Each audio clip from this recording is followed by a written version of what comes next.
தமிழ் சொந்தங்கள் அனைவருக்கும் வணக்கம். ரொம்ப சந்தோஷமாக இருக்கீங்க. இந்த சந்தோஷத்தை எப்படி கொண்டாடணும் அப்படின்னு பார்த்தீங்கன்னா, இப்படி தான் கொண்டாடணும். வேறு என்ன பண்ணுறது? கொண்டாடிடுவோமா? ரெடியா? அதாவது பார்த்தீங்கன்னா, எவ்வளோ கஷ்டங்களுக்கு நடுவில், எவ்வளோ கவலைகள், சோதனைகளுக்கு நடுவில் பார்த்தீங்கன்னா, எவ்வளோ வேதனைகள், சோதனைகள் தாக்கினாலும் அதையெல்லாம் தாண்டி நம்ம அண்ணன் விஜய் அண்ணன் சிஎம்மாக வந்ததில் எனக்கு ரொம்ப பெருமகிழ்ச்சியாக இருக்குது. என்னென்னு கேட்டிங்கன்னா, எனக்கு இந்த சந்தோஷத்தை எனக்கு எப்படி சொல்கிறது, இவ்வளோ நாளாக நான் வீடியோலாம் பார்த்தீங்கன்னா ரொம்ப ஹார்ஷாக பேசியிருப்பேன். பார்த்தீங்கன்னா, என்னடா இவ்வளோ தொல்லை கொடுக்குறாங்களே, இவ்வளோ கஷ்டங்கள் கொடுக்குறாங்களே, என்னடா இது ஒரு வாய்ப்பு கொடுக்காமலே இப்படிலாம் பேசுகிறாங்களே, ஒரு மனுஷனை வராதுக்கு முன்னாடி இப்படிலாம் போட்டு துவைக்கிறாங்களே, அடிக்கிறாங்களே, மிதிக்கிறாங்களே அப்படின்னு சொல்லிட்டு ரொம்ப அந்த கோவத்தினுடைய வெளிப்பாடு தான் நம்ம ரொம்ப ஹார்ஷாக பேசியிருப்பேன். இன்றைக்கி பார்த்தீங்கன்னா உறவுகளே, எனக்கு அந்த வார்த்தைகளே வரல. எப்பயுமே நான் வீடியோ பேசுறதுக்கு முன்னாடி என்னடா அது அண்ணனை இப்படிலாம் கழுவி ஊற்ற பேசாமல் அவர் நடிச்சுக்கிட்டே இருந்திருக்கலாமோ அப்படின்லாம் கூட நான் ரொம்ப வருத்தப்பட்டிருக்கேன். ஏன்டா அந்த மனுஷன் நல்லது பண்ணணும்னு சொல்லிட்டு இப்படிலாம் வாங்கணுமா அப்படின்னு சொல்லிட்டு நான் ரொம்ப வேதனைப்பட்டிருக்கேன். ஆனால் இது அத்தனைக்குமே பார்த்தீங்கன்னா இன்றைக்கி ஒரு பலன் கிடச்சிருக்கேங்க. அதாவது திருவள்ளுவர் ஒரு பழமொழி ஒரு குறள் சொல்லியிருப்பார்.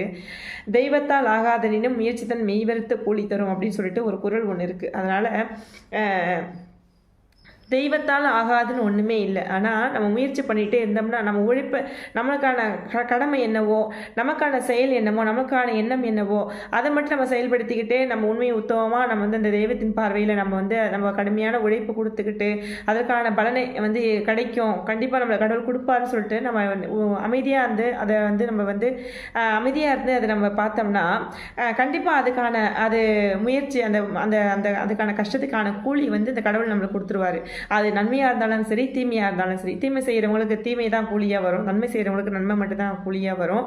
எத்தனையோ பேர் சொன்னாங்க, ஒரு இடத்துல கூட வர்றதுக்கு வாய்ப்பு இல்லை, கூட்டம்லாம் ஓட்டாக மாறாது, தம்பி பகல் கனவு கண்டுகிட்டு இருக்கிறாரு, நிஜமாக என்றைக்கும் நிழல் நிஜமாகாது அப்படி இப்படின்னு சொல்லிட்டு கூட்டத்தை அந்த விஜய் அப்படிங்கிற ஒரு நடிகனை பார்க்க சேர்ற கூட்டம் தான் இது, அஜித் அவர்களுக்கும் இப்படிப்பட்ட கூட்டங்கள் வரும் அப்படின்னு எக்ஸட்ரா நிறைய பேர் பார்த்தீங்கன்னா கடைசி வரைக்கும் பார்த்தீங்கன்னா அவங்க விடாமூச்சியாக பேசிக்கிட்டே இருந்தாங்க. அது அத்தனையும் பார்த்தீங்கன்னா சுக்கு நூறு ஆக்கி உடைச்சிட்டு ஆனால் தரமான செயல் பண்ணியிருக்காங்க அப்படிங்கிறது தான் இப்போ பெரிய ஒரு பேச்சாக இருக்குது.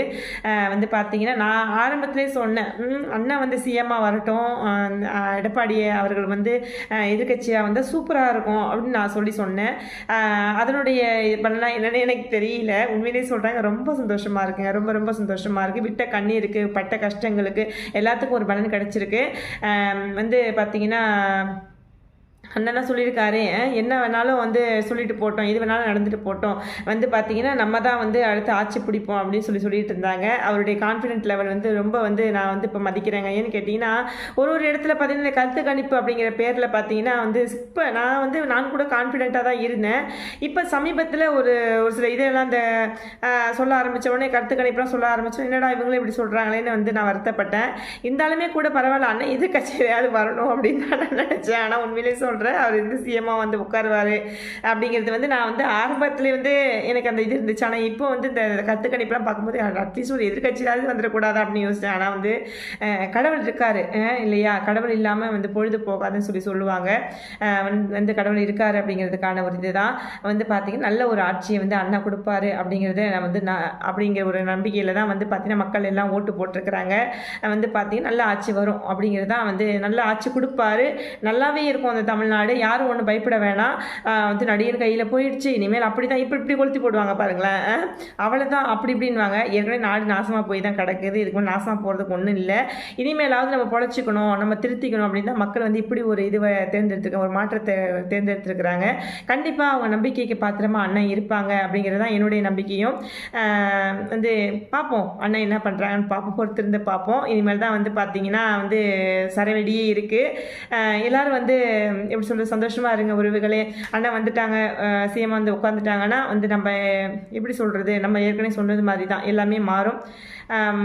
என்ன சொல்கிறது, நல்லபடியாக அவர் வந்து சீரும் சிறப்புமாக வந்து நல்ல உடல் ஆரோக்கியத்தோட நல்ல மனநிலையோடு வந்து நல்ல ஒரு ஆட்சியை மக்களுக்கு கொடுக்கணும். அவரும் நல்லா இருக்கணும், அவர் சேர்ந்தப்போ நல்லா இருக்கணும் வந்து அப்படின்னு சொல்லிட்டு நான் வாழ்த்துறேன். ஆனால் நல்லா இருக்கும், நீங்கள் நல்லா வந்து மக்களுக்கு மென்மேலும் நீங்கள் ஆரோக்கியத்தோடையும் நல்ல நீண்ட ஆயுளோடையும் மக்களுக்கு நீங்கள் செய்ய வேண்டிய அத்தனை நன்மைகளையும் செஞ்சு நீங்களும் உங்களை சேர்ந்தவங்க நல்லா இருக்கணும்னு சொல்லிட்டு நான் இந்த நேரத்தில் வாழ்த்துறேன்னா வந்து வாழ்த்துறதுக்கு எனக்கு வயது இல்லைனாலும் ஆனால் அவங்கள வந்து நான் வந்து போட்டுறேன்.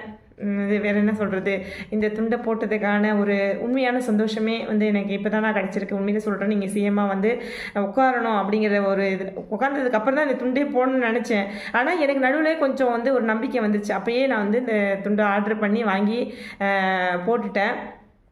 எனக்கு என்ன பேசுகிறதே தெரியல, நான் இது சந்தோஷத்தில் என்ன பேசுகிறதே எனக்கு தெரியல, அவ்வளோ சந்தோஷமாக இருக்குது.